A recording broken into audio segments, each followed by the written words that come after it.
هجوم مفاجئ بيحصل على جيهان وعالية فجأة، وبدون أي مقدمات المشهد بيقلب لتوتر ورعب.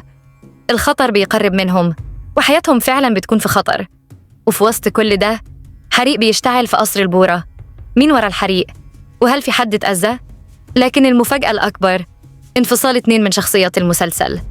الخبر ده كان زي الصدمة للجمهور كله. مين يا ترى هيودع مسلسل المدينة البعيدة؟ الإشاعات بتقول إن في شخصيات رئيسية خلاص هتخرج من العمل، والموضوع صعب يتصدق. بعد خروج أجمل كل حاجة بقت ماشية بالعكس، وكل لحظة في الحلقة بتحمل مفاجأة أكبر من اللي قبلها. وهنا بنوصل للصدمة الجديدة. حمادة الحقيقي اتكشف وخدعت أجمل، والسر الكبير اتفضح.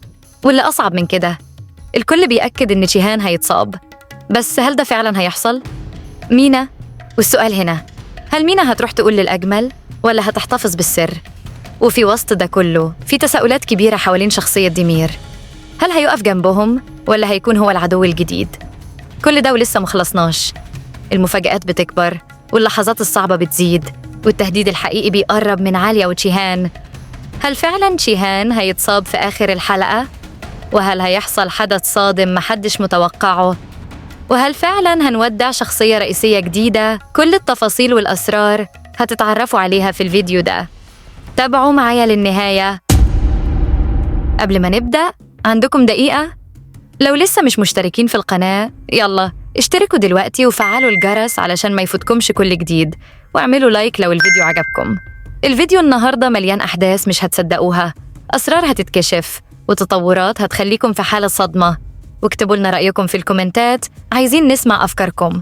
يلا بينا نبدأ. القصر بيولع، نار بتاكل المكان كله. الصور اللي انتشرت مؤخراً بتأكد إن قصر البورة اتحول حرفياً لساحة حريق كبيرة. كل التوقعات بتقودنا الحقيقة واحدة: انتقام أجمل بدأ. والمشهد واضح جداً، النار دي مش حادث، ده انتقام مدروس.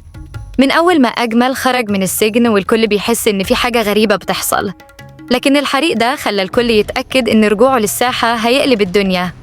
كل حاجة بتأكد ده، لكن في وسط النار والدخان في معلومة مهمة جداً: عالية وجيهان كانوا خارج القصر وقت الحريق، وده أنقذهم من مصير ممكن يكون قاتل. بس السؤال الحقيقي، هل ده معناه إنهم بأمان؟ الإجابة لأ، لأن اللي عمل كده واضح إنه بيبدأ بس، والكل داخل دايرة الخطر دلوقتي. واللي حصل ما هو إلا إنذار مبكر، وكل الشخصيات دلوقتي بقت مكشوفة، والتهديد ممكن يجي من أي اتجاه. الليلة دي مش زي أي ليلة، استعدوا لأن اللي جاي أكبر وأخطر. زي ما توقعت بالظبط، تحليلي السابق طلع صح. كل خطوة كنت متوقعاها حصلت فعلاً. عالية خلاص أخدت القرار اللي ما كانتش تتخيله. بعد ما دينيز اتعرض للأذى جوه قصر البورة، وبعد ما حست بالخطر الحقيقي عليه، عالية قررت تهرب من ماردين وتبعد دينيز عن كل اللي بيحصل حواليه. بس السبب الحقيقي للهرب كان أكبر من كده، لأن مينا عرفت السر.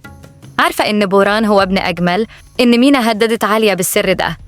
وفي لحظة خوف على ابنها، عالية قررت تهرب بعيد، تهرب من التهديد، من الخطر، ومن الماضي كله. وفي المطار، اللحظة اللي محدش كان متوقعها حصلت. جيهان بيروح يقابل عالية ودينيز، بس المرة دي مختلفة عن كل مرة. بيروح وهو قلبه مليان مشاعر، وبيقولها بكل صدق: انتي ودينيز عائلتي. وبيحصل اعتراف واضح بالحب، حضن وقبلة ومشاعر كانت مدفونة بتتفجر في آخر لحظة قبل ما عالية تغادر. لكن بدل ما تسافر، بتقرر ترجع مع جيهان على القصر، لأنها شافت في جيهان الأمان، الحماية والحب. لكن يا ترى هل رجوعها مع جيهان للقصر هيرجع الاستقرار، ولا هيفتح أبواب جديدة للخطر؟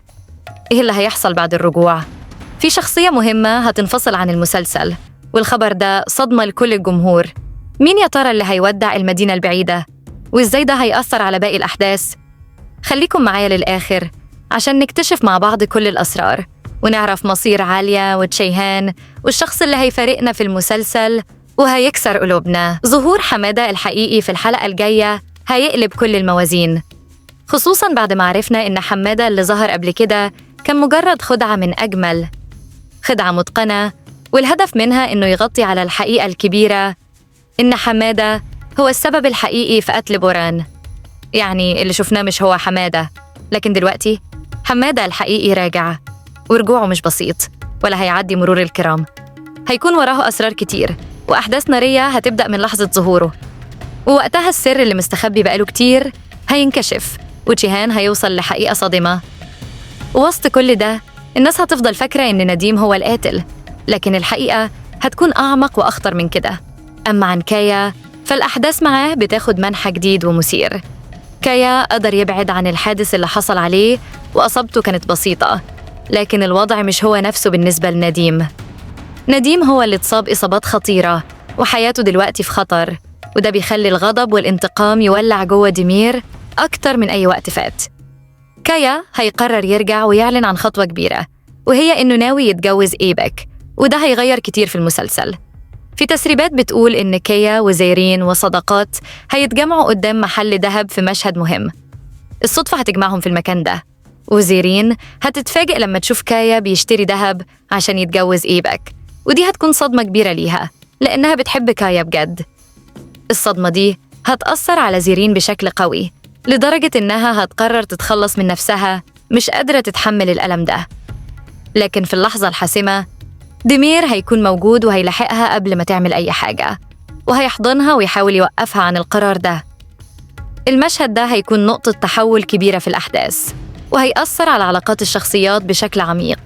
وخلي بالك إن الغضب والانتقام جوه ديمير دلوقتي في أعلى مستوياته. عائلة البورا دخلت دلوقتي في أكبر أزمة في حياتها، والحكاية مش بسيطة أبداً. ديمير قلبه متكسر لأن والده نديم راح ضحية كذب وخداع أجمل، اللي لعب على مشاعر الكل وخدعهم بشكل رهيب. في البداية أجمل قدر يقنع الكل إن نديم هو قاتل بوران. حتى حمادة السوري اللي شفناه قبل كده اعترف إنه القاتل هو نديم، بس الحقيقة كانت مخفية. وده كله كان جزء من خطة مدبرة بإتقان من أجمل عشان يبعد الشبهات عنه ويخلي نديم هو الضحية. بعد ما فقد نديم، ديمير اتجنن من الغضب وحس إن لازم ينتقم، وجه كل غضبه وكرهه لجيهان، وبدأ يشوفها سبب في كل المصايب دي، وفكر إنه هيوجه لها ضربته الأخيرة ويأذيه.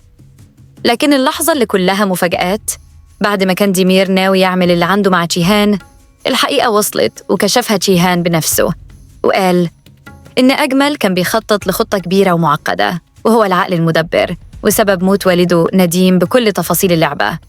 الموقف ده قلب الدنيا، وبدل ما يكونوا أعداء، ديمير وجيهان هيتحولوا لأقرب الناس لبعض، هيتعاونوا وينتقموا من أجمل اللي خلى حياتهم كلها تنهار.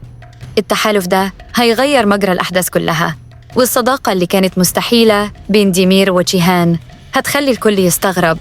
خليكم معايا وركزوا كويس جداً، لأن النهاية قربت وهتكون صادمة، والمشهد الأخير في الحلقة دي هيغير كل اللي نعرفه.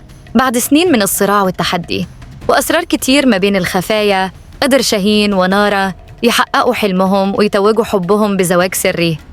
بس مش أي زواج، ده زواج كان بدعم مباشر من جيهان وعليا، اللي شافوا إن الحب الحقيقي يستاهل يكمل من غير خوف ومن غير دموع.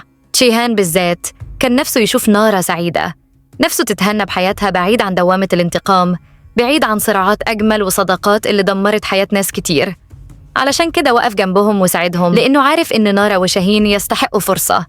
لكن اللي محدش توقعه حصل، وفي لحظة كانت المفروض تكون بداية لحياة هادية وسعيدة، اتقلبت الأحداث رأساً على عقب.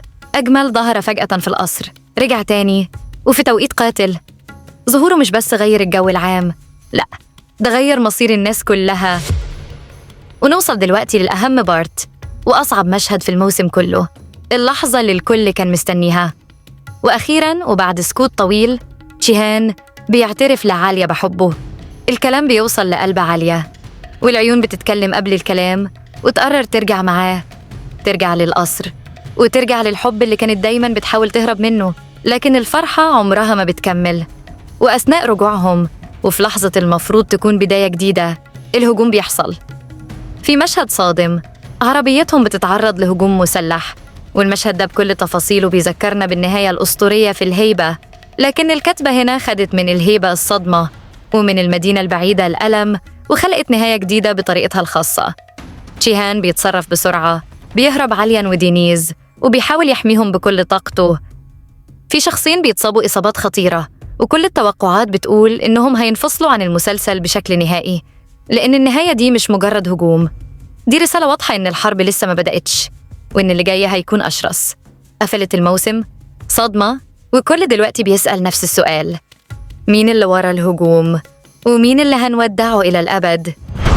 في تسريبات بتقول إن في 2 من أبطال المسلسل هينفصلوا مع نهاية الموسم. الاسم الأول اللي بيتم تداوله بقوة هو شاهين، اللي هيتعرض لإصابة خلال الهجوم على سيارة شيهان وعالية. والمفاجأة إن الممثل التركي ألبير شانكايا اللي بيقوم بدور شاهين اتصدر فعلاً مؤشرات البحث في تركيا بعد انتشار أخبار عن انفصاله عن العمل. لكن لحد دلوقتي الخبر غير مؤكد، والأقرب إنه هيتصاب بس. أما المفاجأة الأكبر فهي التوقع الثاني: انفصال سنان ديمير أو مظفر المسن بسبب موته في نفس الهجوم، وده الاحتمال اللي عامل صدمة للناس. أنا شخصياً شايفة إن الأقرب للانفصال هو مظفر، أما شاهين فهيتعرض للإصابة لكن هيكمل معانا بس. انتوا تتوقعوا مين اللي هيتصاب ومين اللي هنودعه؟ هستني ردودكم في التعليقات، واستعدوا للصدمة القادمة. أشوفكم الفيديو الجاي. سلام.